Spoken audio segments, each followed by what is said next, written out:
How many times have you lied in your bed just staring at the ceiling and ask yourself if there's any way out? If this is all there is? How is this my life? What I've done to deserve this? That was me a couple of years back. I fell into depression, and to some extent, it will never go away completely. Doubt and insecurity will always be there. Taking back control of your life is not and it will not be easy. I don't get why I see many people say they got depression and society celebrates it like it was some sort of achievement. I'm not saying you shouldn't support someone that has a mental disorder. I'm implying that some people out there will take advantage of it and will make excuses not to do what they have to do or even get empathy from someone in hopes they will justify their actions. Real life depression is horrible. It is an invisible force that will manifest itself over time, and your body will start to deteriorate in many ways. You don't want to do anything. Your home starts to look dirty. No food on the fridge, unwashed dishes, dirty clothes that should have been taken care of long ago, and your overall energy depletes. Getting out of that hole seems impossible, but I'm here to help you with some tips that are sure to help you in some way to get out of it. Of course, these are just tips and it will never replace real life professional therapy. If you have the chance, get real therapy from a professional. Okay, we're going to start with number one. Start your day with something you like.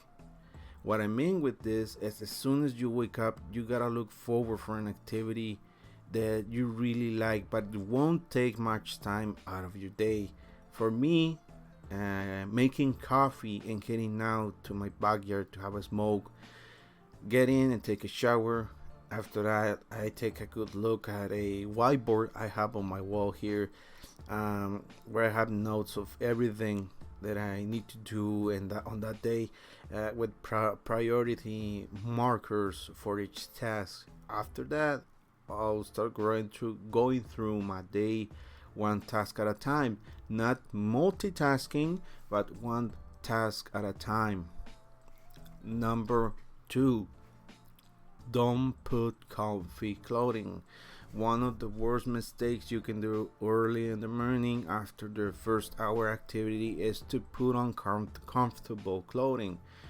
The only day you can do that will be if it is your resting day. Any other day, we put on normal, formal, or even casual clothing, but never comfy clothing. Comfy clothing will come as a bonus, but after you have mastered not slacking off during your day. This includes pajamas. Number three, do your bed. Sounds simple, but for someone getting out of depression, it's not easy. Doing the simplest things in the morning will help you regain back little by little that sense of control. And when you start feeling like the pieces are falling into place, that small action will reflect back on your life because now that you have accomplished that small task, you'll begin to see that you can do something about your situation. And by starting small, naturally, you'll begin to move to more complicated tasks. Number four, make your own meals.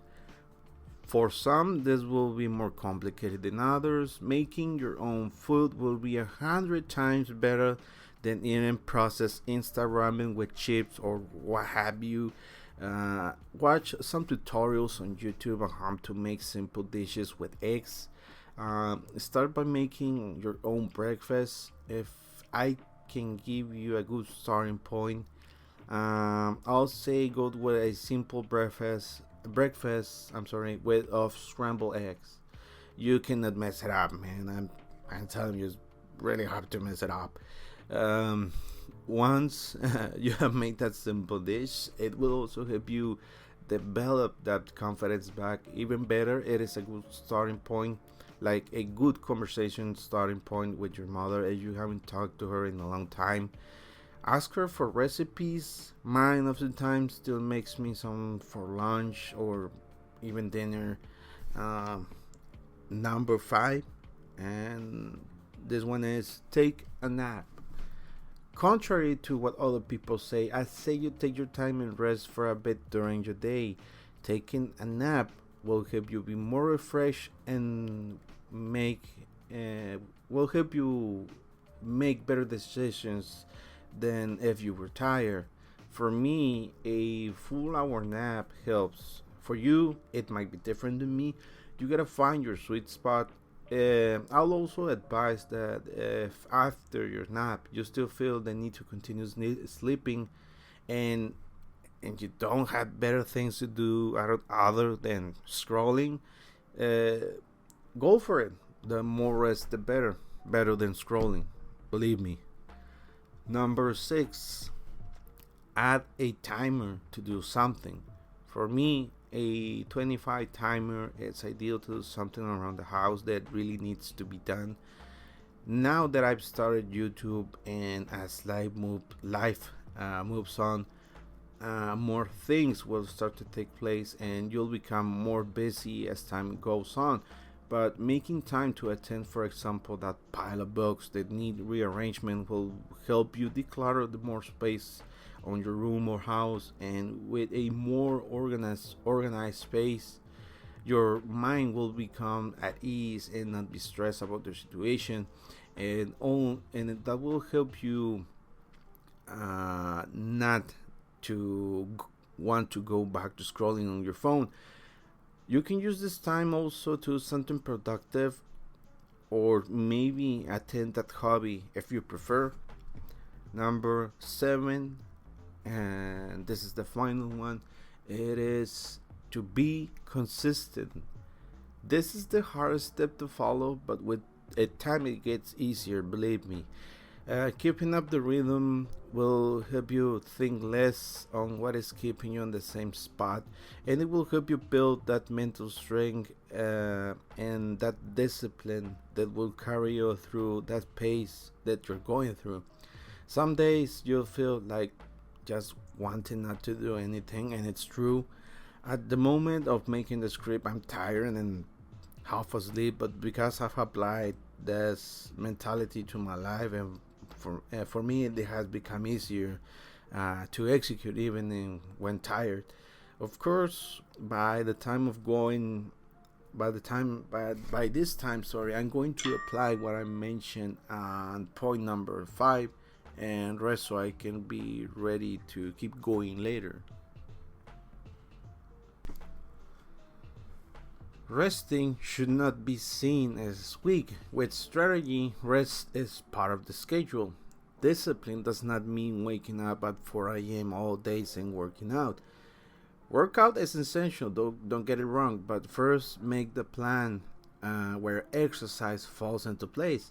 Discipline means knowing your limits and surpassing them, doing what you don't want to do but you know that is beneficial for your growth. First, acknowledge your problem, then make a plan, and finally execute. Waking up early will mean nothing if you don't have a plan to move. You'll only end up in bed again. I personally don't wake up early. I wake up between 7 to 8 a.m. By 9 or 10, I'm executing. These steps work out for me, and if in the future I find more useful things, I'll make sure to share them with you. They help me out to focus. Take into consideration that these steps are not a must follow guide. Take what it helps and develop your own guide for your life. This guide might not be for everyone, but if it'll help you somehow, let me know in the comments, or even drop your own suggestions so others who might be desperate for help can get extra tips. My name is Jaco, and I'm here to tell you that you're not alone on whatever you might be going through, man. Just you can push through if you decide to. Just push through it, man. I believe in you. Just go one step at a time. Also, here I have this cookie for you. If you like this video, if I make you smile, help you in some way, or did I just entertain you in some way, please give it a like so I can buy more coffee because yeah, I just ran out of coffee. Anyhow, I hope to see you in the next video. Bye bye.